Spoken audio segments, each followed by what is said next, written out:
Hello everyone, this is Sonia, excuse me, from Sonia's Budgets, and I want to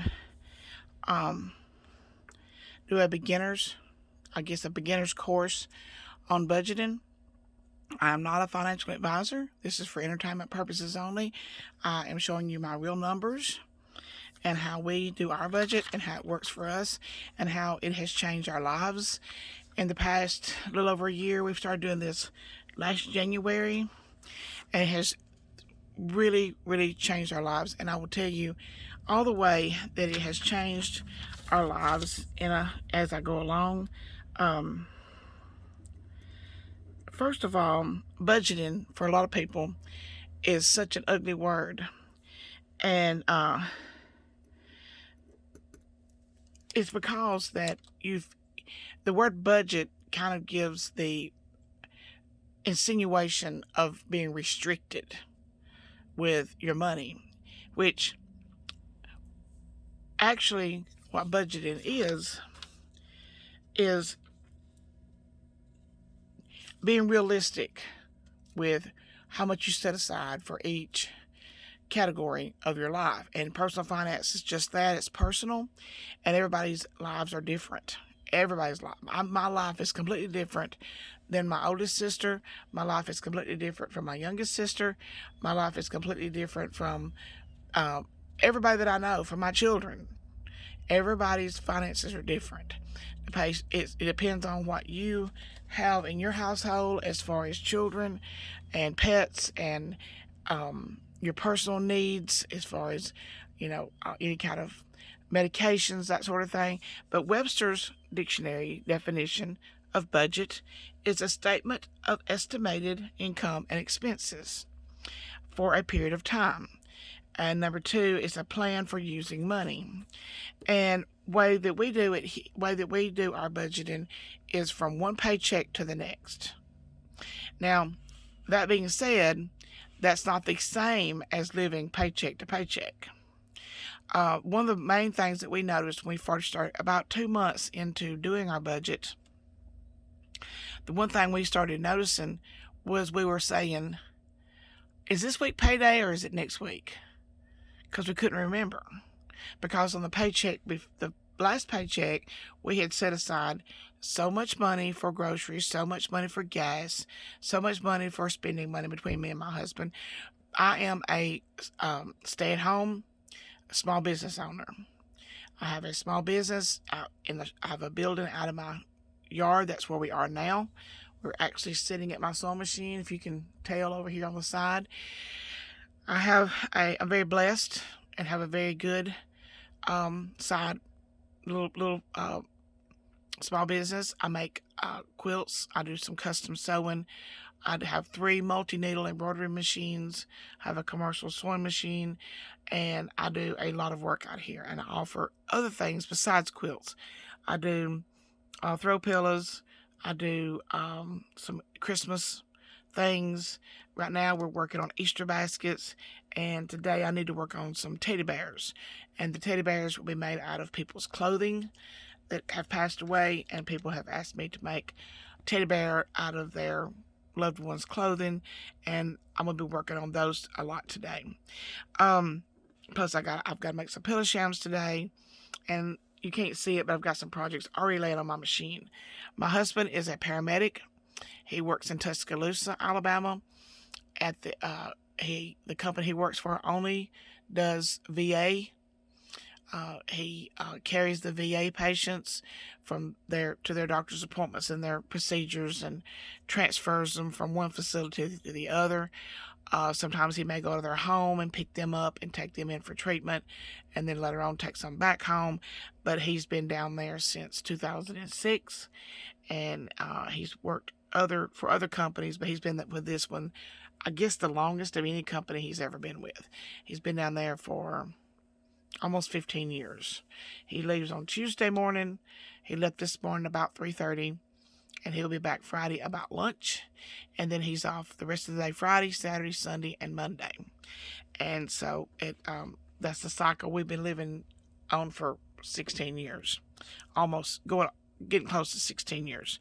But I have written out our real numbers for March Now, way that we do our budget, this is for the entire month. Now, we include my husband's pay, and I add what I need to add to his pay.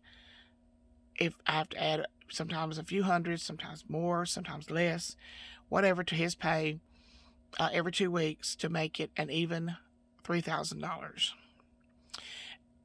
So this is for the entire month, $6,000. And then I have estimated what our bills will be that will come in this month for April. That's what I do. I pay on the last payday of each month. I pay next month's bills, and I'll show you how that's all broke down. And so I've already paid all of these bills for March, even though it's March the 2nd. We've already paid all of these bills. The cash spending, which is grocery, gas, and spending money, those are will be restuffed this Friday for the next 2 weeks.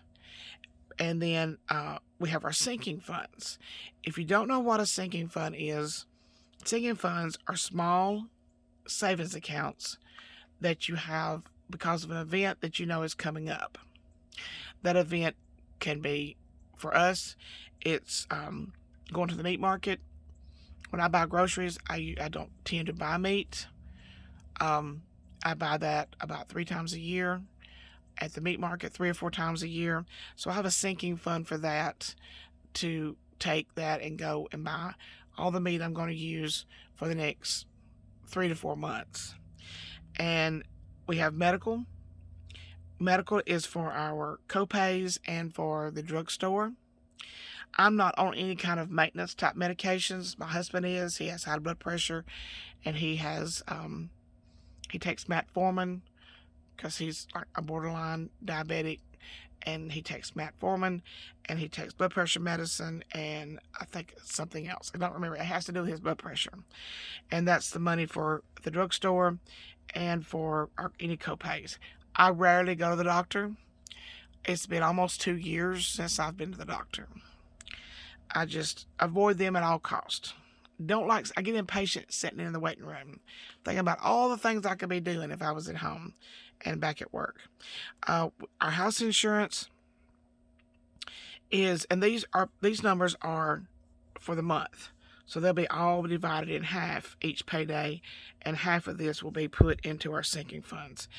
Later on, a couple days from now, I'm going to do a count our sinking funds to see how much we have accumulated. We do use our sinking funds. Some people, if you watch other videos, it seems like their sinking funds just gets bigger and bigger and bigger and bigger and bigger. Some of ours does, but when that event comes up, we do use it for that.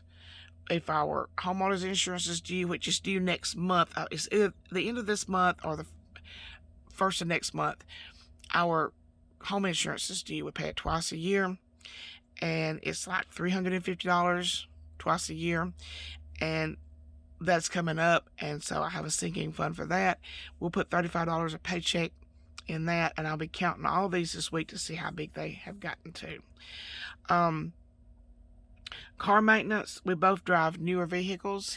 My husband has a 2016 Duramax diesel Silverado. He inherited it when his father passed away, and I have a 2018 Chevy Silverado. And so we have a car maintenance, and that is for oil changes right now. And I'm going to put a cap on that one, and I'll talk about more of that when I count my sinking funds. But there's no point in just keep putting money in there. I'm saving up now put about a $700 cap on that. So when one of us needs tires, we'll have the money. And when that money is used, then I'll add more to that. But there's no point in saving up until you've got $2,000 or $3,000. And that's my opinion. That's the way, I think, I don't know how much new tires will be, but I figure about $700, $600 to $700. I don't know. Maybe I'm wrong. We have a boat sinking fund. We wanted to buy a pontoon boat, because we do like to fish, like to go out on the water, and we do go to the campground. We have a camper that we set up at the campground. It's set up. We're going to take at the end of this month, and we will take our pontoon, leave it down there, take our camper. We have a golf cart we take, and we go down there on Friday and stay till Sunday. My son and daughter-in-law has a camper, and their 2 little boys, and we go down there and fish, and they play in the water. Sonya don't get in the water. She likes to get on the water, but not in the water. But they do like to swim around in the creek. And we just cook out and have a good time and fish and play. If I didn't go down there, I'd work 7 days a week. So, and then we have a house miscellaneous fund. I think it's empty right now. The boat fund was to save up the money to buy a boat. And I had about $800 in there. And we found a boat that we liked. It was a good deal. And so we used our savings to pay for the boat. So now I have a sinking fund to pay that money back to us, to reimburse ourselves for that for that boat. And then we have a house miscellaneous. That's kind of a whoops fund for something that you weren't expecting to come up, or something that, something that come up unexpectedly. You have a little extra money for that. I'm hoarse today because I screamed and cried all day yesterday. I went outside, and my husband had just let the dogs out, and our little dog was chasing a big dog back across the road, and she had tunnel vision. All she could see was get this dog out of the yard, and she turned to come back, and a car hit her and killed her. And I saw the whole thing, heard the whole thing, and I can't get it out of my mind, and I'm very hoarse today because of that horrible incident. Christmas, $200 for the month. That does have a cap also. I would like to hurry up and get that saved up, and then stick it away, and then take that $200 a month and finish. I could, cap off the car maintenance, and when that's done, take that. That will be $400. Maybe, juice up the medical and juice up the home improvement, whatever, and then whenever everything is kind of capped off, take that money and put it into savings each month. I have a birthday sinking fund. We have 10 grandchildren and another one on the way. We do give them a card with $20 in it. That does have a cap of $300. Right now, I think it's got $60 in there. But we get hit hard. We have one grandson in February, a grandson in March, and then nothing in April or May. But in June, we have about 8 birthdays in June, and then 1 in July, and 1 in September, October, and 2 in November, and I think that's about it. We have a lot of birthdays in June, so we have to juice that up. But after June, it's pretty much clear sailing after June. My refrigerator is trying to die on me. It's keeping things cold, but it's freezing tomatoes in the refrigerator, and it's freezing the lettuce, and I don't know. But I'm holding on right now. I want to pay cash for the refrigerator. If I go in the house right now and my refrigerator has died completely, I can go and purchase a refrigerator and just pay it back to our savings. But right now I've got a little over $1,000 saved up for the refrigerator. Home improvements. We're having a lot of work done on our house right now, and that we paid cash for the new steel roof, the new windows all around the house. We built a new front porch, and we are getting all new siding on our home. All that was paid for with cash. All the labor was paid for with cash. But any other thing, we live in an older home that belonged to my grandmother, and anything that we do on the inside, I do want to save up for it. So we're putting aside $160 a month for that.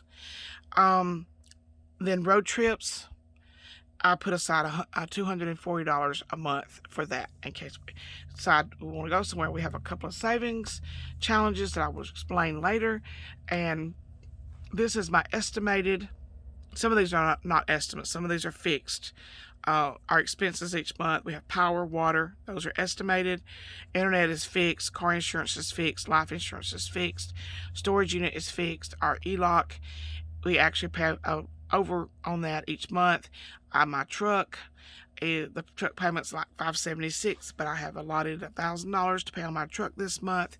I pay about between $1,000 and $1,500, sometimes $2,000 a month on the truck, trying to get it paid off. And then we have Amazon Prime. I need to find out, go on the internet and figure out how to cancel that monthly Amazon Prime and find out how I pay it by the year. But I've got to take the time to do that.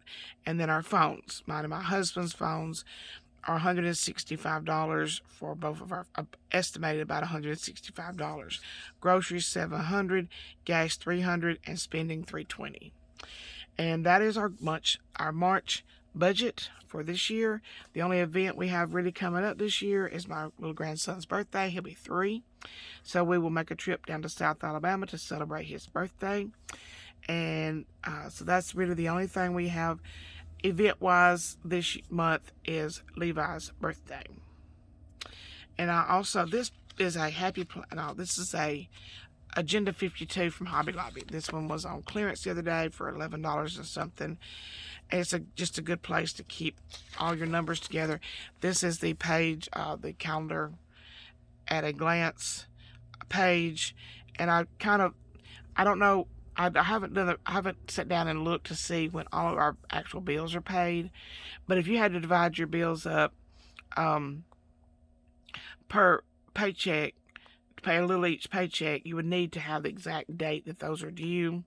But I do pay all of our monthly bills except for my truck. I do not pay the truck until I pay it the first payday of the month. So this Friday when we get paid, I will be paying the truck payment only. And then on the last paycheck of the month, I'll pay all of April's bills. And as they come in, I pay everything online except for my water bill and my power bill. And I keep those in here. And when it comes time to pay those, I will take them out of here and write them out and send them off. Good place to keep those. But for April, I don't even have the numbers written down yet. But as the bills start coming in for April, I will write down the exact numbers, and then I will go back and put these are estimates, and I'll put down the actual numbers for what. And like I said, all these are fixed except for the power and the water. I think everything else is pretty much, those are the two that can go either way as far as our expenses. Now this is our budget for March.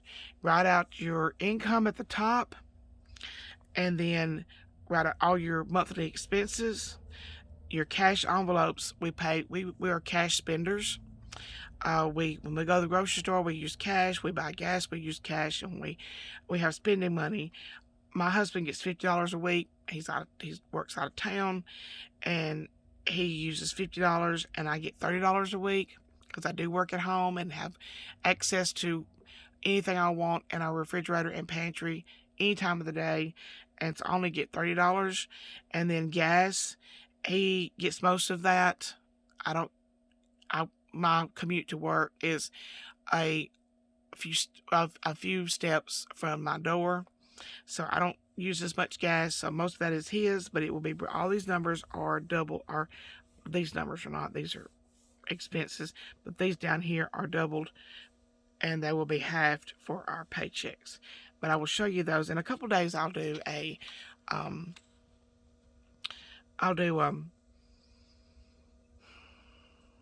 can't think today. All I can think about is my little dog getting run over yesterday. I was so devastated. Absolutely devastated. And I will count out our sinking funds, and we will do a sinking fund update each month to see how much is in those funds, how much was spent out of those, how much was added to those. Mostly they're added to more regular. They only, like the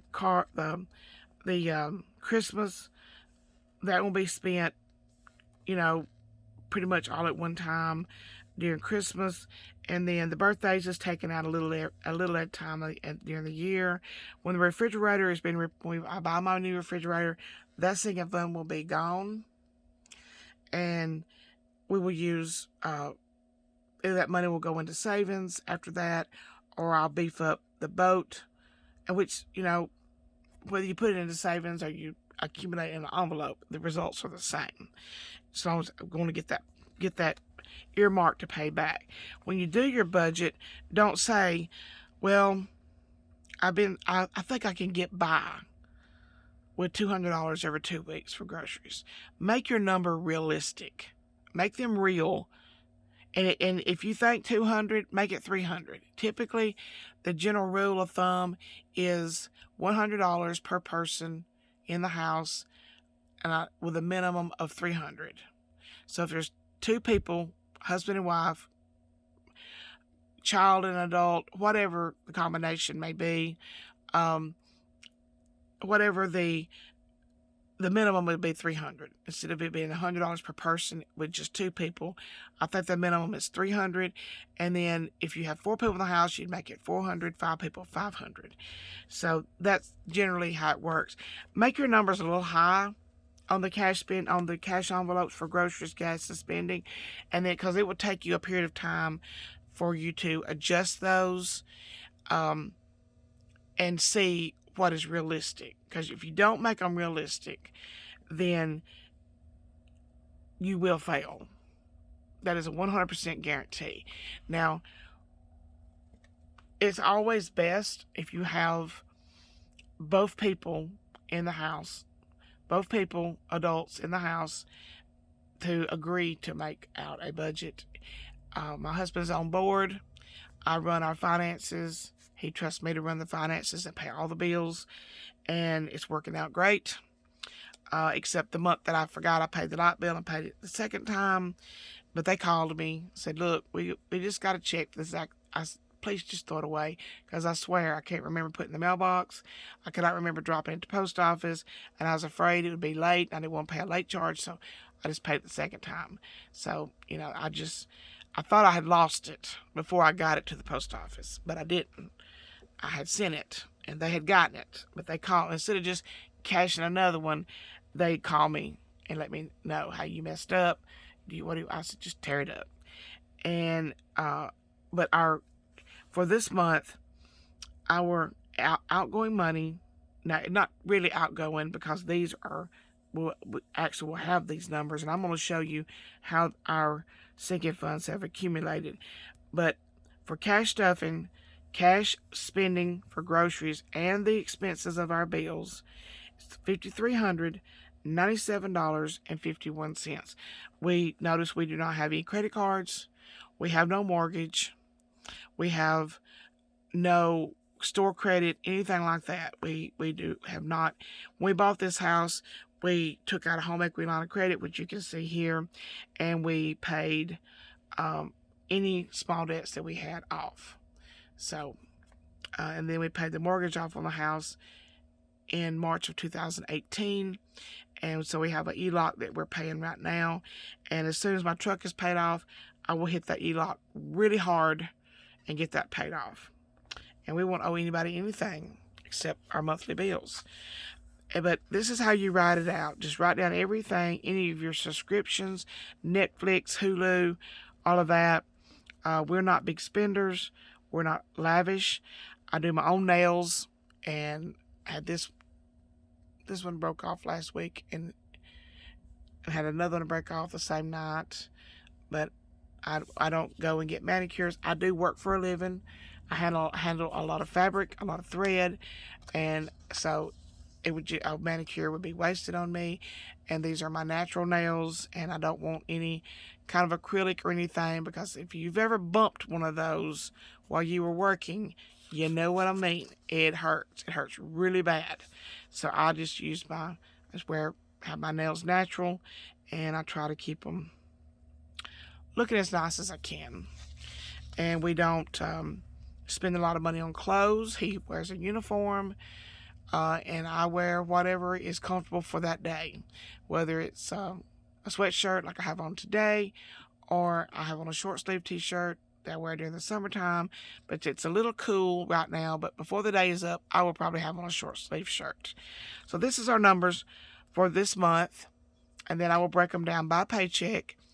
I will start doing the breakdown for the paycheck probably tomorrow or the next day, because I do it ahead of time, before we actually get the money. I spend it all before we get it. I give it all a job. I give it all a place to go. I know where it's going to go before we get it. And that's highly recommended, that you don't wait until you get it. Now, we have raised 5 children, and we have lived where you get your paycheck. Everybody's waiting on that paycheck so they can get some new shoes. You're waiting on that paycheck so you can go to the grocery store. You're waiting on that paycheck so that you can go and rent a movie, back when we used to rent movies. And everybody's waiting on that paycheck, and it gets gone before you know what happened. This way, you know where your money goes. You know where you put it. You know where it went. And we no longer remember when payday is. If I didn't have the date on my paycheck to paycheck budgeting, I would not remember when payday is, because we're not sitting here hurting for money. As a matter of fact, payday before, not last payday, but the payday before that, my husband actually worked on payday. He didn't come home until Saturday. He forgot his paycheck. He said, I guess I'll go back over there tomorrow, and it's 60 miles away. I guess I'll go back tomorrow and pick it up. I said, no, there's no point in that. Just bring it back home next weekend. Bring it home next weekend. So he did. And then we got an ice storm, and then a couple days later, we got for North Alabama, we got a big snow. We got about 6 inches. And so I didn't go anywhere. So he actually, when it come time for payday again, we get paper. We don't have direct deposit. We get a paper check. And when come time for payday again, I had 2 paychecks. And that was a lot of fun to budget 2 paychecks at one time. But that's what we had, and we wasn't hurting to get that money into the bank to keep from bouncing anything. But this is our numbers. We will actually have $603.49 left over to figure out, because I do want to spend all of it. I do want to find a place for all of it. I think I know where that's going to be going, but I'll have to budget that. You have to wait and see what my final budget will be for the first paycheck, and that will be in a couple of days. Tomorrow, I may do the count my sinking funds and let you see how those have accumulated and how that I keep those. But this is our March budget. I hope that if I could only change one person's life, which I have actually changed other people's lives already by the example that we have made. My son and his wife budget religiously. My daughter and her husband budgets religiously. And hopefully I can get all of my children on board, and see, when they see how easy it makes your life, they will look forward to it. I look forward to writing this out. I look forward to counting it up. I look forward to seeing our savings grow. I look forward to that. I've got 3 savings challenges down at the bottom right here, and I will go over those with you when I do the count the sinking funds. But we've already got money in the savings. We've already got money set aside for Christmas. You know Christmas is coming up. Christmas does not sneak up on you. If you only set aside $20 per paycheck, that would take a huge bite out of your Christmas. So you need to figure out how much you think you're going to need for Christmas, divide up how many paychecks you're going to get between now and then, and you may only have to contribute $46 a paycheck. And then when Christmas gets here, you've got it, and it's so nice to have the cash to spend on Christmas. No stress, no worry, no paying for Christmas after Christmas, no paying the high interest credit cards. You've got the money set aside for that, because Christmas does not sneak up on us. It comes at the same time every year. If you want to save up for your anniversary, it comes at the same time every year. If you want to save up for your child's birthday, it comes at the same time every year. It does not sneak up on you. property tax does not sneak up on you. So just prepare for it a little bit at a time. And it's so easy to do. All right. I'm going to wind that up, and I hope that you got some benefit from this. Please give me a thumbs up. Subscribe to my channel. I will be the week of payday. I will be doing a budget, a cash,